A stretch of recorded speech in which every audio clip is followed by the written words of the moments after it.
Again, the nth term is a very common question type to come up in the CSSE 11+.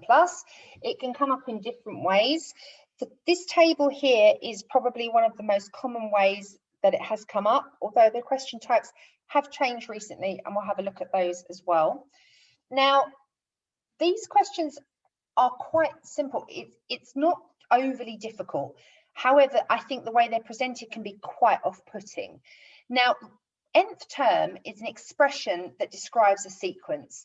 So the n stands for the term number, or the unknown value, if you like. So in this case, you've been given a table, and Hannah is completing a table of values for the formula 6n plus 4. Now, you need to remember some key rules of algebra. So for example, when a number is sitting next to a letter, it is multiplying. So this 6n will be 6 times n plus 4. She has completed the first row of the table. Complete the table with the 2 missing values. So you've been given a table, and in this column you have your value for n, and in this column you have the value for 6n plus 4.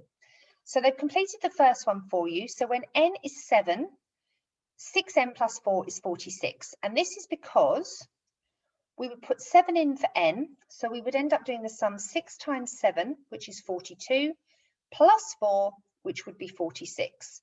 Okay, so 6 times 7 is 42, plus 4 is 46. So to work out the next row, you would plug 16 in for n. So your sum here you're doing is 6 times 16 plus 4. Okay, so that would be how that would work there.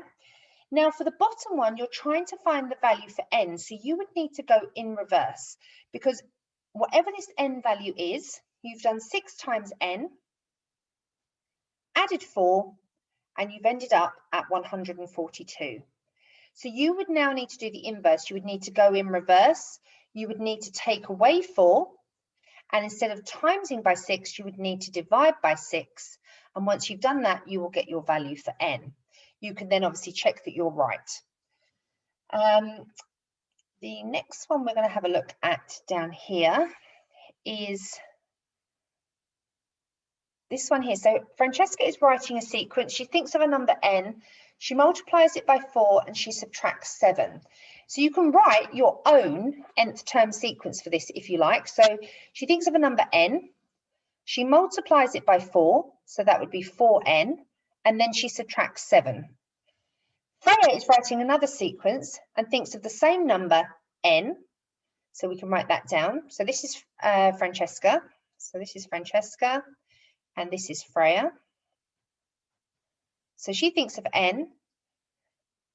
She squares the number, so we can do that there, and then she multiplies by 5. So we can stick a 5 in front there. Write the nth term for Francesca's sequence. Well, we have done that up here. Francesca and Freya each calculate their own values for when n is 11. What is the sum of their values? So if we look here, Fran, we would do 4 times 11 for Fran. Francesca, we would need to do 4 times 11, take away 7. So that would be 44, take away 7 would be 37. For Freya, we would need to do n squared. So that would be 11 squared, which is 121. So let me just put this down here, 121. And we would then need to times that by 5.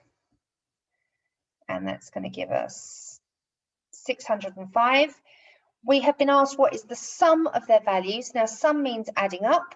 So then you would add those two together. Now, looking at question number 3, we have, this is the kind of question types that have come up in the last couple of years for the nth term. They haven't specifically called it the nth term. They've given you sequence A, B, and C. They have then told you what the rules are for those sequences. So for sequence A, we are adding 8 each term. So this means that sequence A is effectively behaving like the 8 times table. So before you do anything, I would recommend you write out your nth term expressions for these 3 sequences. So sequence A, we're adding 8 each term, so it's behaving like the 8 times table. So A is going to be 8n. Now the normal 8 times table would, term 1 of the 8 times table would be 8, 16, 24. To go from 8 to 23, we have added 15. 16 plus 15 would be 31, so we're adding 15 each time. So that would be your nth term expression for A. You would then need to do the same for B. Now B, you've been told you are adding 7 each term.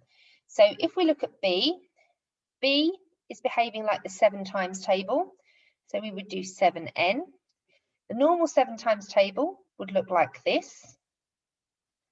And to go from 7 to minus 15, we would be taking away 22. So we've got our expression there. And now for sequence C, let me just change to this color. So for sequence C, we've been told we're subtracting 4 each term. So for C, we would be the minus 4 times table. So it would be minus 4 times n. And minus 4 times table looks like this: minus 4, minus 8, minus 12. And to go from minus 4 to 257, we are adding 261. Now, once you have written those formulas for those 3 sequences, answering the questions themselves isn't that tricky. Just remember n stands for the term number. So when you're asked to find the 50th term or the 20th term, you would just insert for the 50th term 50 for n. Okay, so you would do 8 times 50 plus 15 to find the answer there. Part C, this kind of question comes up a lot. For what term would the number in sequence A equal the number in sequence C? So for this one, you would need to do a balance equation. So you have your term for sequence A, which I'm going to do in black down here. So that would be 8n plus 15.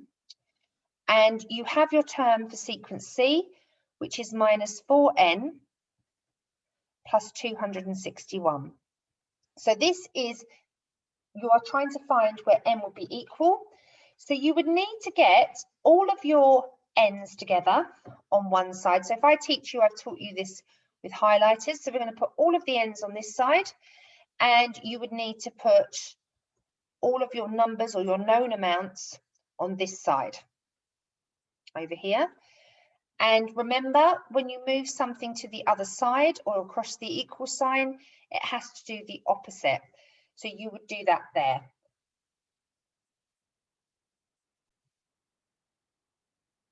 So hopefully this has given you enough guidance to kind of tackle this question here without me necessarily giving you the answers. You can always check those on the answer sheet, but they would be the steps and the processes you would need to do there.